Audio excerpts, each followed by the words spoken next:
to see that the district is moving towards a policy on the use of physical restraint.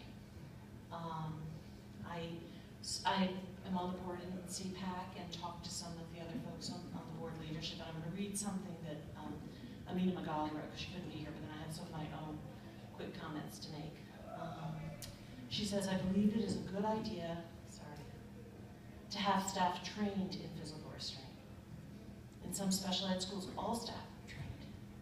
Some students can get out of control and need gentle restraint. Some need extra pressure for sensory overload. In New York City, I've heard many stories of police intervention because staff are not allowed to touch students. If staff trained in physical restraint exist, police intervention and expulsion would not be necessary in most cases, causing undue harm to students' self-esteem and education. That's from Amina Magali. I just wanted to add that I do, at my day job, I work with students with behavioral disturbances. And when I was hired, I was specifically told, we're all told, you never touch a student. We're not even allowed to give them high fives, okay? That's to protect both the student and the teacher. When I have had issues in my classroom with students throwing things at me or at other students or whatever, I have somebody to call who is trained in how to deal with that.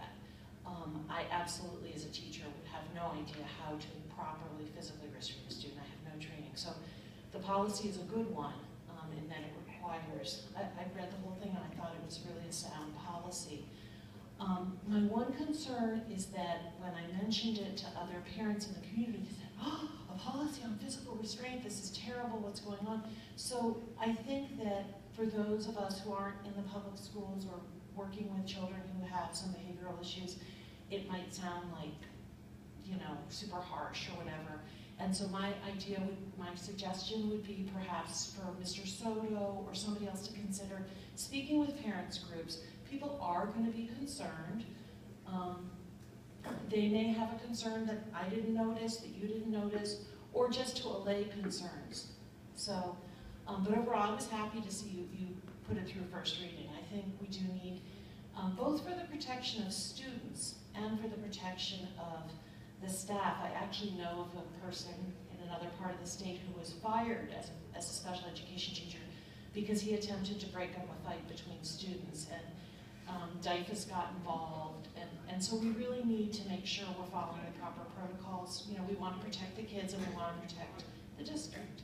So that was just my only suggestion, was to maybe think about meeting with parents who are going in there. I'm sure they're going to have concerns. So thank you very much.